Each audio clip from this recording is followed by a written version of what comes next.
Wellington Gate by Diane LaFave.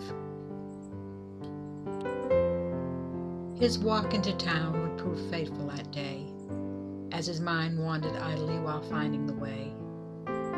His footsteps were brisk, like fall's chill in the air, past Wellington Gate, south of Denby Town Square.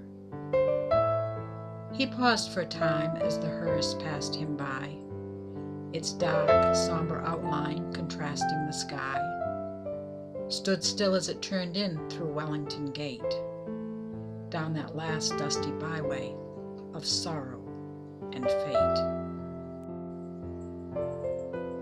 A pair of dark geldings, black plumes on their heads, seemed subdued in their manner while carrying the dead. Their hooves beat dull thuds on the cold, frozen sod, alerting the devil, but more hopefully, God. The box and the hearse lay there stark and austere, poor soul's final journey, last trek anywhere. The small group of mourners, now somber and mute, trailed after the hearse in reluctant pursuit. His thoughts then turned back to concerns of the day, the errands in Denby that brought him this way. His footsteps trudged on toward the town just ahead, on past this bleak place with its fields of the dead. And the day passed by quickly as he made all his rounds, attending to business before leaving the town. Then an overdue visit to a friend from the past would leave his mind reeling in tumult, aghast. For Nell Reed had returned from her home far away. Nell Reed had come back, never more would she stray. The scene he had witnessed at Wellington Gate, the pine box, the mourners, lamented Nell's fate. Then a blow to his middle, sharp twist like a knife. Twice now he'd lost Nellie, the love of his life. Nellie, oh Nellie, sweet child of his youth. How could he accept this, admit to its truth? She now lay in her coffin, pale, cold, not a sigh. No words would she speak, not one single goodbye. No explanation of the times in their past, of unanswered questions he could now never ask. He then found himself back at Wellington Gate. Fall shadows had lengthened, and the day had grown late.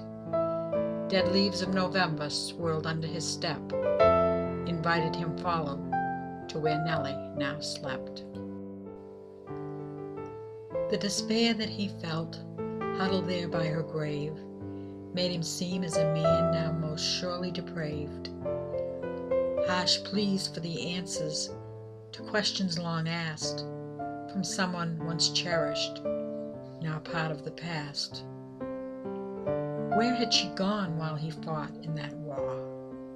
Why did she leave? Did she love him no more? Upon his return, mind and body all scarred, to face life without her, so sad and so hard. He cried out in frustration, old sorrow and pain, as he knelt by her grave there on Evermore Lane. And the day turned toward evening, but he did not see, trapped there in his memories with no place to flee. Then he sensed someone else, just behind, but nearby, a young man with Nell's look, most especially her eyes.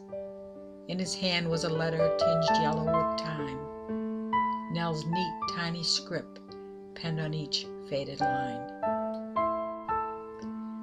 She told me about you and what you once shared, and asked me to find you, to tell you she cared.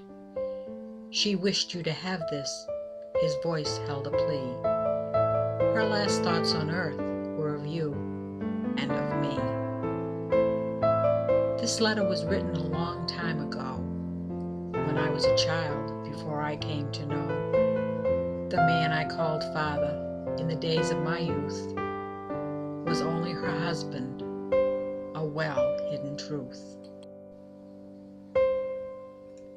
He raised me and fed me and treated me well, but he never did love me, I always could tell. This letter from Mother should bring you at last answers to questions that have haunted your past. And the son placed the letter in his father's cold hand, waited a moment, made a half-hearted stand, but he turned then and left, back through Wellington Gate, to the place he had come from and his own earthly fate. And his father by morning lay frozen and dead on Nellie's cold grave with the message unread.